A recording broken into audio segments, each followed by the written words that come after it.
ព្រីខ្លានៅក្នុងព្រៃសាហាវក្នុងចំការព្រៃអាក្រក់ដែលគេហៅថាបុព្រៃខ្មោចយូមានរឿងល្ខោនដែលគេប្រាប់គ្នាអស់ចំនួនមកថាមានខ្លាបិសាចមួយរស់នៅទីនោះមនុស្សណាដែលចូលទៅក្នុងព្រៃកំណាច់នោះមិនដែលបានវិលចេញមកវិញឆ្នាំ1980ក្រុមនេសាទ4នាក់សេងវីរៈមាសនិងឆៃបានទៅបោះតង់នៅក្នុងព្រៃនោះដោយមិនខ្លាចអំពីរឿងនិមិត្តសញ្ញាអាស្រូវទាំងអស់ពួកគេគិតថានេះគ្រាន់តែជាប្រឡោមលោកបែបខ្មោចព្រីប៉ុណ្ណោះ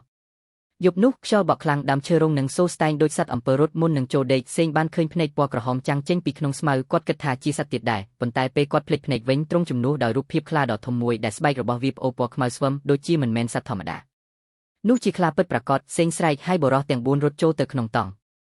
អំឡុងយប់សំឡេងអ៊ូអនិងសំឡេងក្រហមនៅជុំវិញពួកគេពេលព្រឹកមកដល់វីរៈបាត់ខ្លួនតែអ្វីដែលពិបាកជាបំផុតគឺមានស្នាមជើងខ្លាអក្សរប្រយោគអាចកំបាំងសរសេរលើដីអ្នកដែលចូលមិនអាចចេញវិញ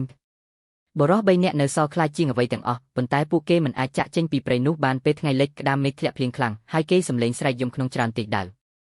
ចុងបញ្ចប់ពេលមាសនិងឆៃស្លាប់ដោយមិនដឹងពីមូលហេតុសេងនៅសល់តែម្ខាងគាត់ឃើញរូបស្រមោលខ្លាបិសាចធ្លាក់ចុះពីលើមេឃយកក្រពើឲ្យមើលស្បែកខ្លួនឯងក្នុងទឹកគាត់ភ័យខ្លាំងព្រោះគាត់ឃើញខ្លួនឯងคล้ายទៅជាខ្លាបិសាចតាំងពីពេលនោះមកអ្នកដែលចូលព្រៃនោះតែងតែបាត់បង់អនាគតហើយខ្លាបិសាចនៅតែបន្តរកស៊ីដោយការឆែកយកព្រលឹងមនុស្ស